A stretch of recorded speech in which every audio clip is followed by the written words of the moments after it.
बिस्मिल्लाहिर्रहमानिर्रहीम। नाज़रीन कराम, इस वक्त मैं मौजूद हूँ हजीरा के एक निजी होटल में।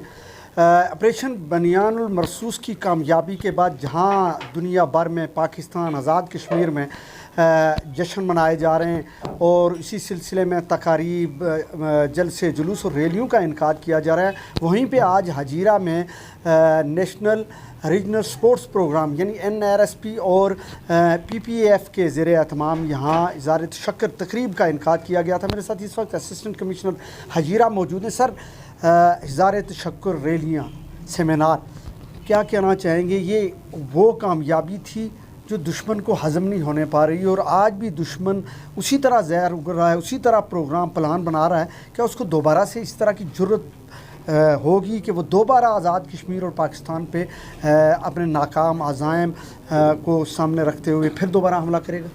जी, बिस्मिल्लाहिर्रहमानिर्रहीम। आपका शुक्रिया। आपने देखा, जिस तरह आपने ख़ुद बताया कि अल्हम्दुलिल्लाह अल्लाह ताला ने जो हमें पाकिस्तान को, पाक फ़ौज को एक अजीम कामयाबी से नवाजा है और अपने से कई गुना बड़े और ताकतवर दुश्मन के साथ एक मार्के के अंदर, तो उस पर पूरी कौम एक मसरत की हालत में और रोज़ाना कहीं ना कहीं वो इज़हार तशक्कुर के प्रोग्राम को अरेंज करें। तो आज हम हजीरा में यहाँ पर NRSP के ज़ेर एहतमाम एक प्रोग्राम आपने देखा जिसमें बड़ी तादाद में शहरियों ने शिरकत की है। तो अल्हम्दुलिल्लाह बिलाशुबा ये एक बहुत बड़ी फ़तह है कि इस हाल के अंदर अल्लाह ताला ने हमें फ़तह दी है और अपने से कई गुना बड़े दुश्मन के साथ।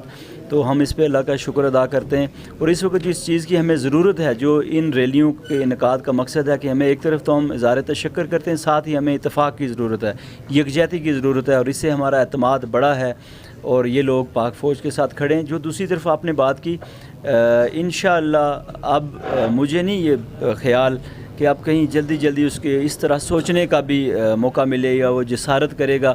हाँ, वो बुरी तरीक़ा से ज़ख्मी है, उसके ज़ख़म से खून बह रहा है। तो इंशाअल्लाह हम पहले से ज़्यादा तैयार हैं और अल्लाह ताला ने इस क्राइसिस के लम्हे में जो सबसे बड़ा करम हम पर किया कि हम सारे एक कौम की तरह प्रो दिए गए। जो भी फासले थे वो दूर हो गए और सारे, और इस पे तो हमारा कोई यानी शक नहीं है कि हिंदुस्तान के साथ जब मुकाबले की बात आती है तो पूरी कौम ला इलाहा इल्लल्लाह पे इकट्ठी हो जाती है।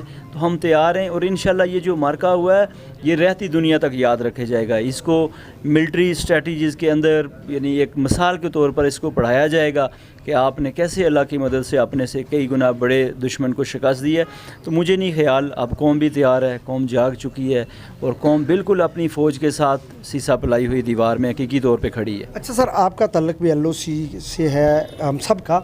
LOC पे आपने दफ़ा 144 का नफाज किया है बतौर एक शहरी के कि उनकी हिफाजत को मद्देनज़र रखते हुए। बहुत सारे लोग इससे इख्तलाफ कर रहे हैं कि क्यों दफ़ा 144 का नफाज हुआ। ये बहुत आपने अच्छा सवाल किया और मैं आप ही की वसातत से लोगों को एजुकेट करना चाहूँगा कि देखें, दुश्मन बुरी तरह से ज़ख्मी है, वो शिकस्त खोरदा है और साथ ही साथ हमारा जो ये दुश्मन पड़ोसी है वो मकार भी है और हमेशा से आप देखते आए हैं उसकी एक तारीख़ है। और इस मार्के के अंदर भी उसने सिविलियन को निशाना बनाया, सिविलियन की जानों को, मालों को, उनकी प्रॉपर्टीज़ को। वो आप LOC के ऊपर देखें, मस्जिदों को डायरेक्ट हिट किया गया रॉकेट लॉन्चर्स के साथ, स्कूल्स को, हमारे तालीमी इदारों को, हमारे हेल्थ के जो मराकज़ को। तो उसके तहत मैं ये फ़ील कर रहा था, मैं देख रहा था कि लोग हमारे इस खुशी के अंदर फ़तह का जश्न तो बना रहे हैं लेकिन वो ज़्यादा पुरअतमाद हो के आप दरिया के करीब जा रहे हैं, कहीं पे कोई अपने मवेशी लेके जा रहा है, कहीं पे लोग, चूँकि गर्मियों का मौसम है तो दरिया के साथ वो बैठते हैं, पिकनिक बनाते हैं। इसी तरह सियासी समाजी एक्टिविटीज़ बढ़ गई थी। तो उसके पेश नज़र मैंने ये मुनासिब समझा कि जब तक हमें मुकम्मल एतमाद न हो जाए और हमें हमारे अदारों की तरफ से भी इसी तरह अलर्ट सी थी कि लोगों को अलर्ट रखना है कि कहीं पर वो इस खुशी के अंदर अपनी कोई जान या अपना कोई आज़ार न गवा बैठे। तो इसलिए मैंने 144 लगाया और मैं ये लोगों से, अपने अवाम में जो LOC पे ये गुजारिश करता हूँ कि हम अपनी आपकी हिफाजत के लिए यहाँ पे बैठे हुए हैं। कोई भी चीज़ जो आपके लिए मुफीद है हम वो करेंगे और जो चीज़ हमें लगे कि जिससे आपको नुकसान पहुँच सकता है हम उससे आपको बाज रखेंगे। इसलिए बराए मेहरबानी आप इंतज़ामिया के साथ तावन करें, हमारे ऊपर एतमाद रखें और इसके ऊपर पूरा जो 100% अमल दरामद है उसको यकीनी बनाएँ। Thank you. नाज़रीन किराम, आपने गुफ्तगू को सुना, मुझे दीजिए इजाज़त। अल्लाह ने